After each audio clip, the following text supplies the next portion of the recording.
All right, so now we're ready to create a game that we're going to play in class. Um, there are countless games already made, so why reinvent the wheel? One of the beautiful things on this site, I love that they break it down by grade level, so you can find something very specific that's going to be useful. So for this one, I just did quadratic equation, middle school, and now I hit search.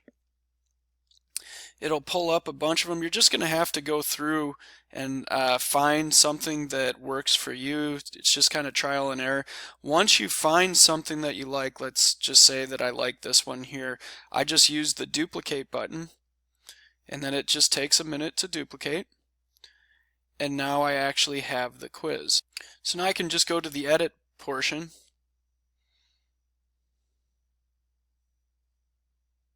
And you can see it's ready to go. If I wanted, I could just keep everything as it is. Let's say there's questions I don't like. I can go through and just use the delete button. It asks if I'm sure, and I hit, yeah, delete it. I don't want it. And maybe there's a couple of these that I want to delete. And it'll just keep taking them out. So that's one option. The other, you may decide, you know what, my kids need more time for some of the questions, and you can alter the time for some of these. If you'd like to add an image that will show up behind this, you just click add image and you can put those in. It starts taking a little more time, but that can happen as well. Another cool option is, let's say I want to keep this, but I don't feel like I have enough. We could search for more. So I could add in quadratic,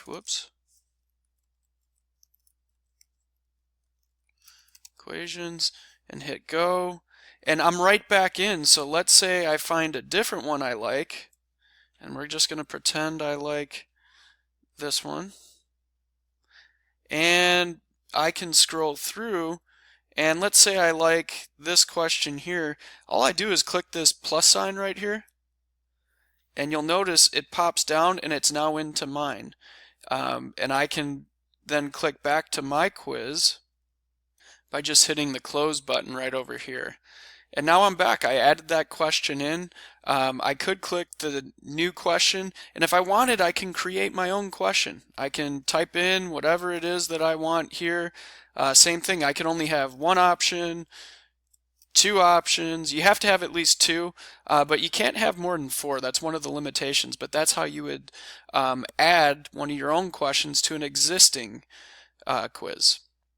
So finally, it looks like we're done. You can just click the finish button.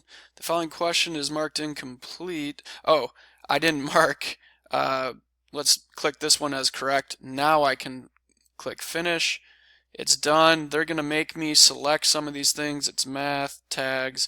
Just click finish and create quiz. And voila, this thing's done. Now I'm ready, just like you learned before, to click the play live, and we can post this in the Google Classroom. So that's how you take somebody else's quiz. Good luck.